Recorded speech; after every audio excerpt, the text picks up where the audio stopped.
Naam, barabara kabisa mwana michezo wetu, karibu sana katika channel yako bora na pendwa ya Sport Peak, ambayo tumekuwa waaminifu katika kuletea taarifa za kimichezo na burudani, taarifa ambazo zimekuwa na uzito wa hadhi ya furaha ambayo unahitaji, na kwa sasa tunaendelea kukupa furaha ambayo pengine ulikuwa umeikosa au ulitamani endelee kuwa katika sehemu ya maisha yako. Sasa ni kuelekea katika klabu ya soka ya Young Africans na tetesi za ndani viwandani zikieleza kuwa kuna uwezekano mkubwa wa kilio cha mtu mzima kuja kutokea hapo mwishoni mwa msimu. Kama ambavyo tunafahamu kwamba Young Africans ni klabu ya mpira, lakini pia ni klabu ya mpira kama klabu zingine, lakini ni klabu ambayo inajua kusimamia malengo yake na misimamo yake. Ni klabu ambayo ipo kwenye intensity nzuri sana ya kujilinda na kujimudu.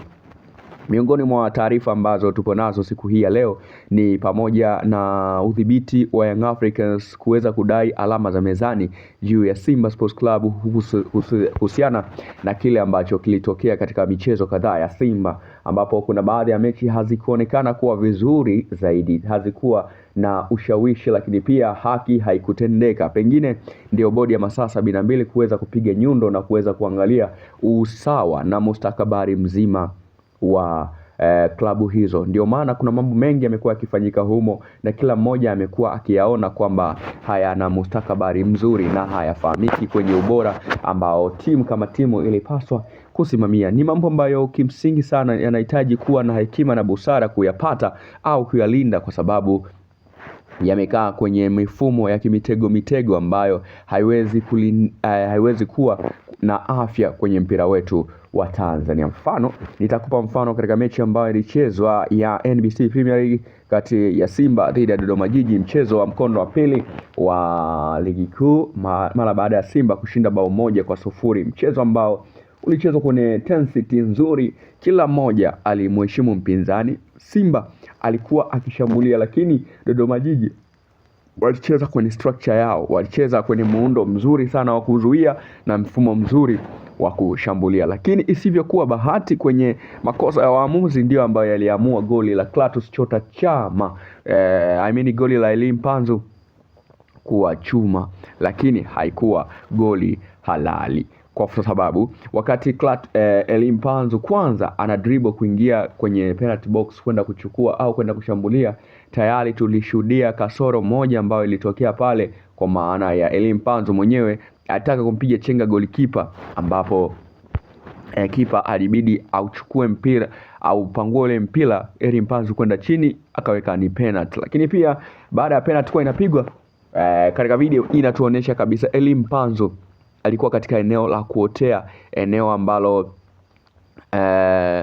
halikuwa sahihi. Wakati mpiga penalty anapiga Clatous Chota Chama, Elie Mpanzu alikuwa amevuka ule mstari na kwenda kuupiga. Sasa hapo ukija kuangalia ile tukio linakuonyesha kabisa kwamba hakukuwa na umakini kuanzia kwa Lanzmendi na refali wa katikati au mwamuzi wa katikati. Hivyo kwa mujibu wa sheria na taratibu zinapaswa kwanza sheria ziangaliwe upya. Lakini pia tumeshuhudia kuna matukio mengine ambayo yalitokea hapo jana. Moja ni lile tukio la yule bwana mdogo ambaye alikuwa akionekana kumwaga vitu na kuleta vurugu katika goli la Dodoma Jiji, na tunakumbuka katika mechi ya Dodoma Jiji dhidi ya Simba Sports Club tuliona kuna matukio ambayo yalitokea kule Dom na baadhi ya wachezaji wakafungiwa kama Abdi Banda. Sasa inakuwaje hapa? Je, itakuwa ni ile au itakuwa imebadilika? Kwa sababu kila mmoja anacheza na hesabu zake, kila mmoja anacheza na mbinu ambazo yeye anazifahamu. Moja kati ya vitu ambavyo naona ni vya msingi sana ambavyo vinaweza vikasaidia au vikalisaidia soka la Tanzania ni kuweza kujimudu, kusimamia kwenye misingi imara au misimamo imara ya kisoka, kwa sababu soka letu tunasema ni kwa wanandinga wetu, soka letu kivyetu. Yani hapo inabidi kila mmoja kwanza ajue hivyo, lakini hiyo kivyetu ndio ambayo inakuja kuharibu soka la ndani hapa nchini Tanzania, ndio inaokuja kumaliza ile radha ya soka letu ambayo tunalifahamu vizuri na tunajua tupo nalo kimkakati zaidi. Miongoni mwa taarifa zingine ni kwamba baada ya hapo Young Africans wamebidi kushikia kidedea. Alikama alisikika ile asubuhi akiwadai NBC Premier League kwamba kwa sababu wao ndio wadhamini wakuu wa ligi, basi wajaribu kufanya matukio kwa kubalansi mzani, yani kuweka uwiano sawa, kwa sababu ni matukio ambayo kuna muda yanaweza yakawa sio mazuri na kuna muda yanaweza yakawa ni mazuri. Akiwa na maana gani? Anamaanisha kwamba kuna yale ambayo wanayafanya wao wakiamini kwamba ni ya kimsingi zaidi au yanafaa zaidi, lakini kimsingi hayafai, na kimsingi inapaswa kukemewa na kusimamiwa na kulaniwa vikali, kwa maana yanaweza kuua brand au taswira ya mpira wetu wa hapa nchini Tanzania. Moja kati ya vitu ambavyo yeye anavizungumzia ni kile ambacho walikifanya NBC baada ya Chama Clatous kupata zile tuzo za mchezaji bora wa mechi mara 5 mfululizo. Bodi ya ligi kwa maana ya shirikisho la mpira wa miguu Tanzania na hawa wadhamini NBC waliweza kumradhi, sio shirikisho la bodi wala bodi ya ligi, sio shirikisho la mpira wala bodi ya ligi, walikuwa ni NBC ambao ni wadhamini wa ligi. Waliposti kumpongeza Clatous Chama kwa kuchukua tuzo 5 mfululizo. Lakini kwa Young Africans kuna history zimetengenezwa hapa katikati. Kwanza, Young Africans ndio timu pekee ambayo imeshinda goli 5 ndani ya kipindi cha dakika 45 za kipindi cha kwanza. Ndio timu ambayo mchezaji wake alitoa assist 3 kwenye mechi moja, ile mechi ambayo alicheza dhidi ya Pamba Jiji.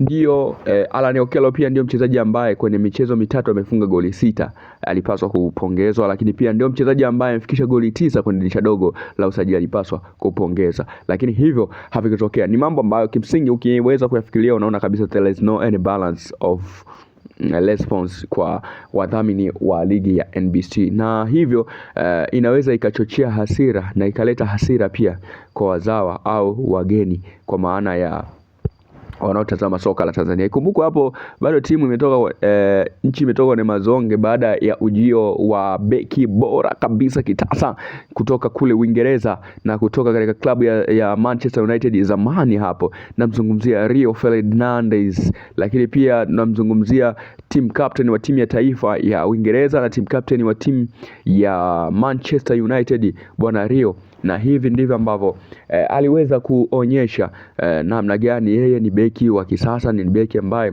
anaweza kufanya kazi kutokana na uhitaji au uimara wake zaidi. Ni miongoni mwa mabeki ambao wamekuwa na itikadi nzuri, lakini pia wamekuwa na mwendelezo mzuri, wamekuwa na falsafa nzuri za kiuchezaji. Kwa hiyo tunaweza tukamsifu Rio Ferdinand kwa ubora wake, Rio kwa kiwango chake na kwa uweledi wake katika kazi. Hivi ndivyo ambavyo kila mmoja anaweza akasifia akasema kwamba Rio Ferdinand is the one and only, kwamba ni miongoni mwa mabeki wazuri.